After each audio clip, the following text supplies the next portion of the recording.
3 नोव्हेंबरला चितांग चित्रपटाचा ज्योती टॉकीज मध्ये होणार प्रीमियर शो। निर्माता आरिफ शेख, दिग्दर्शक फैज अहमद यांची पत्र परिषदेत माहिती। श्रेयाच्या नादात शेतकऱ्यांचा बळी घेऊ नका। जिल्हा परिषद अध्यक्ष अश्विनी पाटील यांचे प्रतिनिधी म्हणून प्राध्यापक अरविंद जाधव यांचं आवाहन।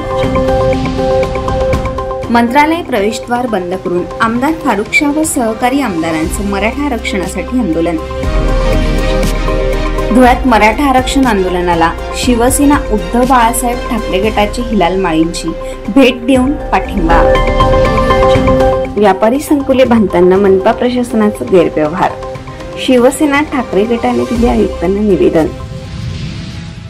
आयमन फिल्म्स प्रस्तुत आरिफ शेख यांची निर्मिती असलेला आणि दिग्दर्शक फैज अहमद यांनी दिग्दर्शित केलेला चितांग या अहिराणी चित्रपटाचा प्रीमियर शो धुळे शहरातील ज्योती चित्रपटगृहात दिनांक 3 नोव्हेंबर रोजी सायंकाळी 6 वाजता आयोजित करण्यात आल्याची माहिती चित्रपटाचे निर्माता आरिफ शेख, दिग्दर्शक फैज अहमद धुळेकर यांनी पत्रकार भवनात झालेल्या पत्रकार परिषदेत दिली।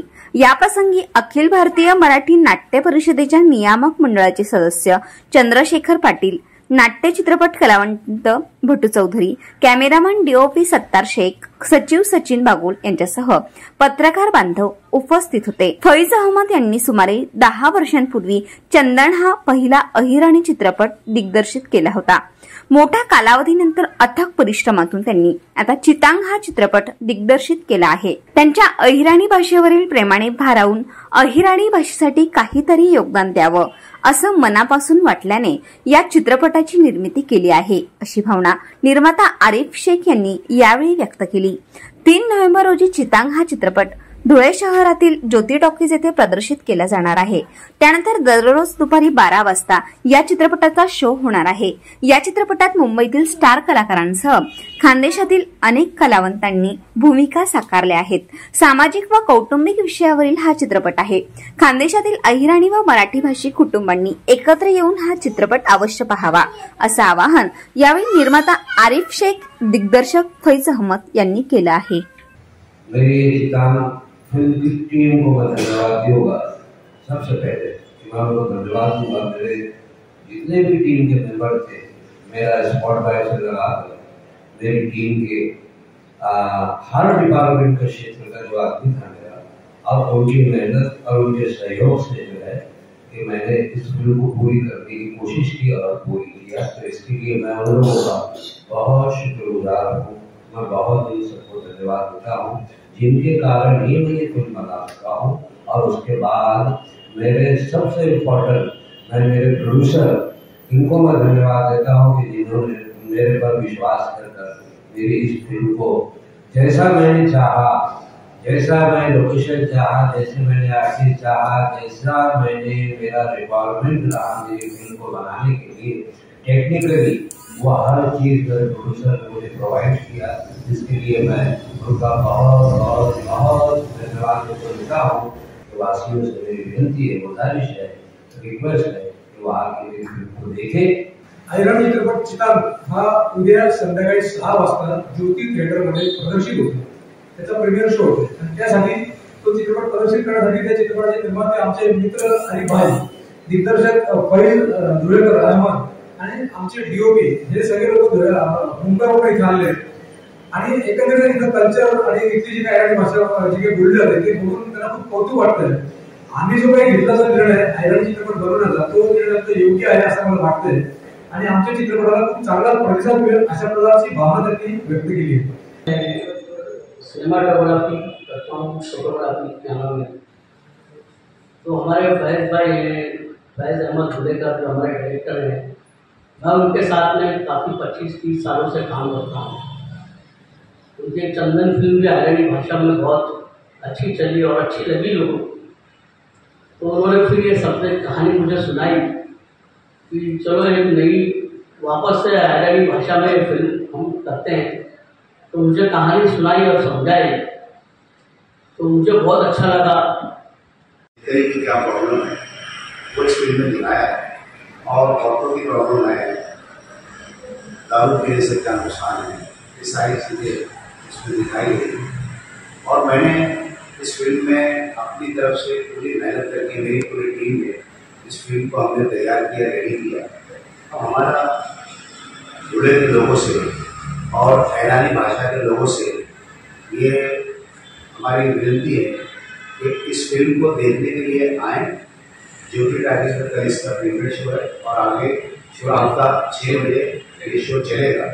मी महाराष्ट्र बातम्यांसाठी सचिन बागुल, धुळे। महाराष्ट्र ग्रामीण रोजगार हमी योजनेअंतर्गत सिंचन विहिरी प्रकरणी अपूर्ण माहितीचा आधार घेत बोलणाऱ्या पुढाऱ्यांनी श्रेय घेण्याच्या नादात शेतकऱ्यांचा बळी घेऊ नये असं आवाहन धुळे जिल्हा परिषदेच्या अध्यक्षा अश्विनी पाटील यांचे प्रतिनिधी म्हणून माजी कृषी सभापती प्राध्यापक अरविंद जाधव यांनी गुरुवारी जिल्हा परिषद सभागृहात पत्रकार परिषदेत केलं। धुळे तालुक्यात गेल्या 4 वर्षांपासून एकही सिंचन विहीर मंजूर झालेली नाही।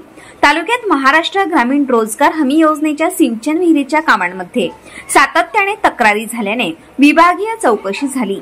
बऱ्याच अशा शेतकरी तसेच अधिकाऱ्यांना चौकशींना सामोरं जावं लागलं। त्या पार्श्वभूमीवर अधिकारी चौकशीच्या फेऱ्यात अडकल्याने गेल्या 4 वर्षात महात्मा गांधी रोजगार हमी योजनेच्या माध्यमातून तालुक्यातील शेतकरी सिंचन विहिरीच्या लाभापासून वंचित राहिला। आता नवीन शासन निर्णयाचा आधार घेत सन 2023-24 या आर्थिक वर्षासाठी पारदर्शी प्रक्रिया पार पाडून गरजू लाभार्थ्यांना सिंचन विहिरी मिळावी या हेतूने सर्व पंचायत समिती सदस्य यांच्या एकमताने सर्व सदस्यांना समान उद्दिष्ट देण्यात यावं, जेणेकरून तालुक्यातील सर्व गटांमध्ये समान लाभ देता येईल। या व्यापक भूमिकेतून प्रत्येक सदस्यांना प्रत्येकी 20 सिंचन विहिरीचं उद्दिष्ट देण्यात आलं। परंतु विद्यमान आमदार कुणाल पाटील यांनी ही वस्तुस्थिती आणि संपूर्ण प्रक्रिया पूर्णपणे जाणून न घेता आताताईपणाने विधानसभेत तारांकित प्रश्न उपस्थित केला व तालुक्यातील शेतकऱ्यांचा बळी घेतला। ही वस्तुस्थिती असताना तेच आमदार आज शेतकरी हिताच्या गोष्टी करताना दिसत आहेत। त्यांनी जनाची नव्हे तर मनाची लाज बाळगली पाहिजे। त्यासोबतच काही चमकेगिरी करणारे लोकप्रतिनिधी देखील आपण शेतकऱ्यांच्या कैवारी असल्याच्या थट्ट्यात भूमिका घेताना दिसत आहेत। आमदार कुणाल पाटील यांच्या तारांकित प्रश्नानंतरही सिंचन विहिरीचे प्रस्ताव 6 महिने धूळ खात पडले होते, तेव्हा त्यांची शेतकऱ्यांच्या संदर्भातील तळमळ कुठे गेली असा सवालही प्राध्यापक जाधव यांनी या पत्रपरिषदेत उपस्थित केला। विद्यमान आमदार पाटील व चमकोगिरी करणारे लोकप्रतिनिधी यांनी संपूर्ण अभ्यासाअंती शेतकऱ्यांचा कळवळा घ्यावा असं आवाहनही प्राध्यापक जाधव यांनी केलं। तसेच सिंचन विहिरी संदर्भातील प्राप्त अर्ज, प्राप्त व अपात्र अर्जाची आकडेवारीही प्राध्यापक जाधव यांनी यावेळी सादर केली। यावेळी सभापती संग्राम पाटील, बीडीओ अकलाडे यांच्यासह पदाधिकारी व अधिकारी उपस्थित होते।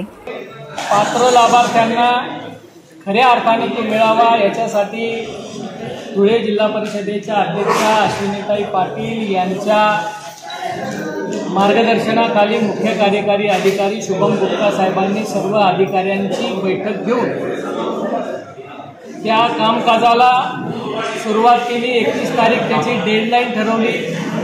31 तारखेला सर्व याद्या स्क्रुटिनी झाल्या। त्याच्यामध्ये पात्र, अपात्र आणि त्रुटींची पूर्तता करण्यासाठीच्या प्रस्तावांची संख्या निश्चित करण्यात आली।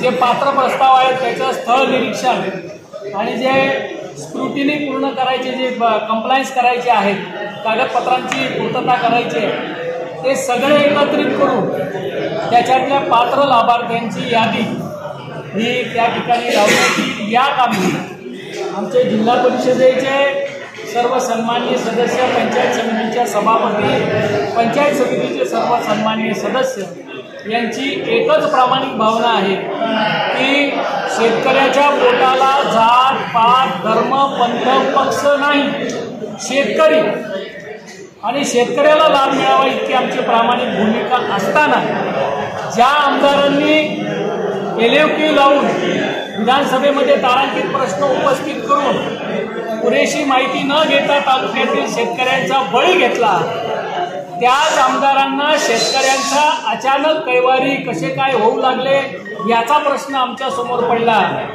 शिवाय तालुक्यामध्ये अजून काही चमकोगिरी करणारी मंडळी अधिकाऱ्यांवर दबाव टाकून किंवा एखाद्या कर्मचाऱ्यावर दबाव टाकून हे आमचं सगळं श्रेय आहे, आम्ही शेतकऱ्याचे कैवारी आहोत, अशा प्रकारचा उसना आव आणण्याचा ज्यावेळेस प्रयत्न करतात त्याच्या संदर्भामध्ये तो खेद व्यक्त करण्यासाठी आणि शेतकरी बांधवांना खऱ्या अर्थानं जो लाभ मिळतोय बाबाने तो मिळू द्या आता तरी श्रेयाच्या नादामध्ये शेतकऱ्याचा बळी घेऊ नका असं आवाहन करण्यासाठी आणि ज्या ज्या शेतकऱ्याला खऱ्या अर्थानं लाभ मिळतो आहे त्याने कुठल्याही प्रकारच्या कुणालाही 1 रुपया न देता कोणत्याही प्रकारची त्याची लुबाडणूक होऊ नये, त्याची फसवणूक होऊ नये याच्यासाठी आम्ही सर्व शेतकरी बांधवांना नम्र विनंती करतो की सिंचन विहिरीच्या लाभामध्ये आणि गाय गोठ्याच्या लाभामध्ये कोणाही दलालाला 1 रुपया देण्याचं काम नाही, तो तुमचा अधिकार आहे।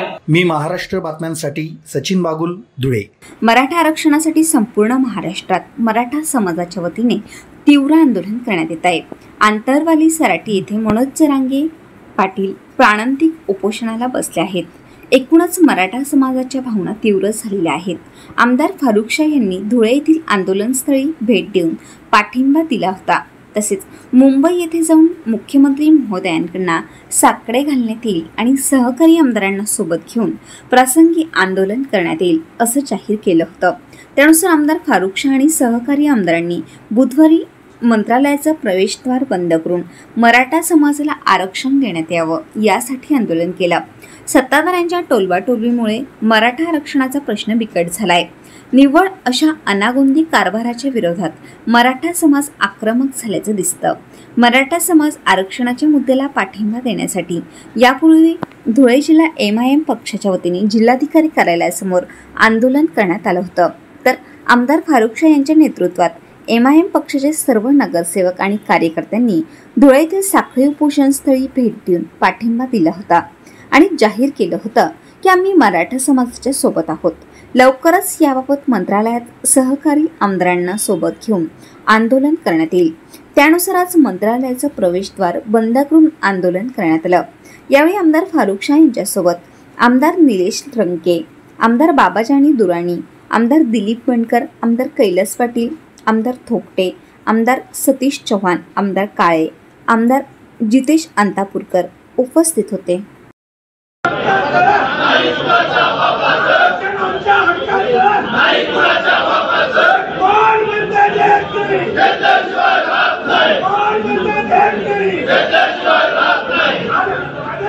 मी महाराष्ट्र बातम्यांसाठी सचिन बागुल, धुळे। मराठा आरक्षणासाठी सुरू असलेल्या मनोज जरांगे पाटील यांच्या समर्थनार्थ मराठा समाजाच्या धुळ्यात साखळी उपोषण सुरू आहे। या आंदोलनाला अनेक नेते मंडळींनी व पक्ष संघटनांच्या पदाधिकाऱ्यांनी पाठिंबा जाहीर केला आहे। लवकरात लवकर मराठा आरक्षणाचा प्रश्न मार्गी लागावा म्हणून या पाठिंब्यातून सरकारवर दबाव वाढत आहे। शिवसेना उद्धव बाळासाहेब ठाकरे गटानेही धुळ्यात सुरू असलेल्या मराठा आरक्षण आंदोलनाला पाठिंबा जाहीर केला आहे। शिवसेना उद्धव ठाकरे गटाचे नेते हिलाल माळी, प्रफुल्ल पाटील, संदीप सूर्यवंशी यांच्यासह शिवसैनिकांनी भेट देऊन पाठिंबा जाहीर केला। यावेळी सरकारच्या निषेधार्थ घोषणा देण्यात आल्या। याप्रसंगी मराठा आरक्षण आंदोलनाचे विनोद जगताप, प्रदीप जाधव यांच्यासह मराठा आंदोलक उपस्थित होते। सरकारने मनोज जरांगे यांच्या प्रकृतीची अवस्था लक्षात घेऊन मराठा आरक्षणाचा प्रश्न तातडीने सोडवावा, मराठा समाजाच्या भावना लक्षात घेऊन त्यांना तत्काळ न्याय द्यावा अशी अपेक्षा यावेळी हिलाल माळी यांनी व्यक्त केली। आमचे सरकार येऊ द्या, मराठा समाजाला आरक्षण देऊ अशी आश्वासने देणारी मंडळी आता सत्तेत आहेत। त्यांनी दिलेली आश्वासने आता पूर्ण करावीत असेही माळी म्हणाले। राज्यात चालू ठेवलेलं आहे आणि त्यांच्या पाठिंब्यासाठी या ठिकाणी मराठा समाजाने देखील पुढाकार घेतलेला आहे। संपूर्ण जिल्ह्यातील मराठा समाज बांधव या ठिकाणी रस्त्यावर उतरलेले आहेत आणि आम्ही देखील त्यांना पाठिंबा देण्यासाठी आलो। शिवसेनेच्या माध्यमातून त्यांना या ठिकाणी पाठिंबा आहे। लवकरात लवकर सरकारने मराठा समाजाला आरक्षण जाहीर करावं आणि मराठा समाजाच्या भावना लक्षात घेऊन त्यांना न्याय द्यावा। मी महाराष्ट्र बातम्यांसाठी सचिन बागुल, धुळे। शहरातील गल्ली क्रमांक 6 मधील RR पाटील शॉपिंग कॉम्प्लेक्स व मनोहर टॉकीज छत्रपती शिवाजी महाराज पुतळ्याजवळ कॉम्प्लेक्स बांधण्यासाठी तत्कालीन महापालिका प्रशासनाने बेकायदा करारनामा व अटी शर्तीत गैरव्यवहार केला। या दोन्ही व्यापारी संकुलांमध्ये 250 व्यावसायिक, व्यापारी, इतर महत्वाची कार्यालय व संस्थांची प्रतिष्ठाने आहेत। गेल्या अनेक वर्षांपासून या गाळेधारकांकडून महापालिकेच्या कर वसुली विभागाकडून भाडे व कर वसुली झालेली नाही। त्यामुळे महानगरपालिकेचे कोट्यावधी रुपयांचे नुकसान झाले आहे। या नुकसानाची जबाबदारी महापालिकेतील अधिकारी घेणार आहेत का असा सवाल ठाकरे गटाने केला। या संदर्भात आयुक्त व्यापारी संकुला प्रकरणी बेकायदेशीर करारनामे प्रशासनातील दोषींवर गुन्हे कधी दाखल करणार, अनेक वर्षांपासून भाडे वसुली नाही, अशा आशयाचे निवेदन ठाकरे गटाच्या वतीने आयुक्त अमिता दगडे पाटील यांना देत आंदोलनाचा इशारा देण्यात आला। या संदर्भात स्वतः महापौर व नगरसेवकांनी वेळोवेळी तक्रारी देऊन त्यांच्या तक्रारींना केराची टोपली दाखवली जाते। केंद्रात, राज्यात व धुळ्यात सत्तेत असलेल्या भारतीय जनता पार्टीच्या महापौर व नगरसेवकांसाठी ही नामुष्कीजनक बाब आहे। स्वतः महापौरांनी सांगितल्यावर तसेच नगरसेवकांनी महासभेत आवाज उठवल्यानंतरही अद्याप गुन्हा दाखल न करण्यामागे मनपा प्रशासनातील अधिकारी टाळाटाळ करत आहेत। यामागचे आर्थिक गौडबंगाल काय हे देखील तपासणे गरजेचे आहे। मनपाच्या अधिकाऱ्यांनी आपल्या कामात कामचुकारी केली आहे। मनपा या स्वायत्त संस्थेला आर्थिक खाईत लुटून आर्थिक नुकसान पोहोचवलं आहे। या प्रकरणी संबंधितांवर तत्काळ गुन्हे दाखल करण्यात यावे, तसे न झाल्यास शिवसेना ठाकरे गट तीव्र आंदोलन छेडेल, असा इशारा जिल्हा प्रमुख अतुल सोनवणे, उपजिल्हा प्रमुख किरण जोंधळे, सहसंपर्क प्रमुख मनीष मिस्त्री, जिल्हा संघटक भगवान करंजकर, शहर संघटक देविदास लोणारी, महानगर प्रमुख डॉ सुशील महाजन, धीरज पाटील, विधानसभा क्षेत्र प्रमुख भरत मोरे, विधानसभा संघटक ललित माळी, शहर समन्वयक गुलाब माळी, शहर समन्वयक संदीप सूर्यवंशी, सुनील पाटील, मच्छिंद्र निकम, छोटू माळी, कैलास मराठे, शिवाजी शिरसाळे, प्रवीण साळवे, कपिल लिंगायत, अजय चौधरी, मनोज शिंदे, अमोल ठाकूर, विष्णू जावडेकर, पिनू सूर्यवंशी, सलीम खान, गुलाब तोबी, नाना पारधी आदींनी दिला।